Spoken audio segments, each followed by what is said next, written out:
اللي سابوا الاهلي وراحوا بيراميدز خسروا؟ ما بلاش نسمي نادي معين عشان ما حدش يزعل لا. مننا. اللي ساب الاهلي هو اللي ساب الاهلي انا اللي بسأل. ماشي، انا اللي بسأل. واقصد الرباعي: شريف اكرامي، عبد الله السعيد، احمد فتحي، رمضان صبحي. طيب، ما انت بتسالني السؤال، هو السؤال محتاج اجابه ولا انت عايز تطلع الاجابه مني؟ لا، اللي انت شايفه. مش اللي انا شايفه، اللي كل الدنيا شايفاه، اللي هم نفسهم شايفين. اكيد زعلانين، اكيد خسروا. الصورة دي ليها تفسير معين عندك؟ لا، قول لي بمعنى ايه؟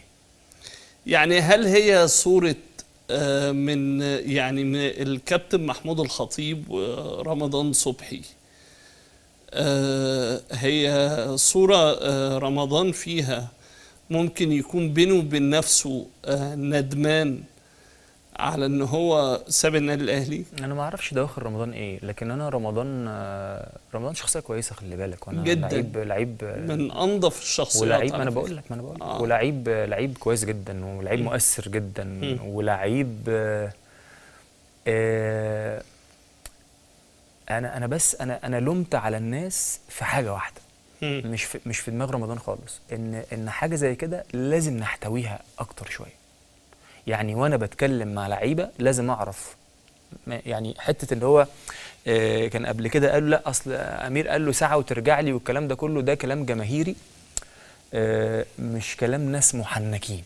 انا لازم اعرف اسلام ده دماغه ايه، سنه ايه، عنده ايه، مشاكله ايه، اعرف ادخل له بحيث ان انا اكسب اسلام واحطه في جيبي، لعيب بتاعي. فحته لا ان انا اتفاوض مع لعيب، لا، لازم تدار بشكل اكبر، يعني محنك اكتر من كده. اذا رمضان، لكن لا، خليني بس اكمل الكلام. لكن انا برضو كلاعب لازم اعرف قيمه المكان اللي انا رايحه، ولازم احط الامور في وضعها الصحيح. عشان كده بقول لك ان مش اي حد بيحسب حاجه، لازم حد، يا اما لو انا مش عارف افكر حد يفكر لي. لازم يبقى عندي اللعيبه اللي هي ليها سعر، لازم يبقى عندها مدير اعمال قوي جدا، زي اللي منجح صلاح بعد ربنا، مدير اعماله بيفكر له وبيخطط له. زائد ان صلاح ذكي، هي منظومه اسلام، منظومه انت بتديرها، منظومه فرديه بتديرها. فلازم تجيب حد يدير معاك القصه طالما هي بتكبر منك قوي. ففي حته تقصير مننا احنا، ان احنا لازم نحتوي الولاد الصغيرين. كانت مسؤوليه مين؟ مش عارف، والله ما عارف.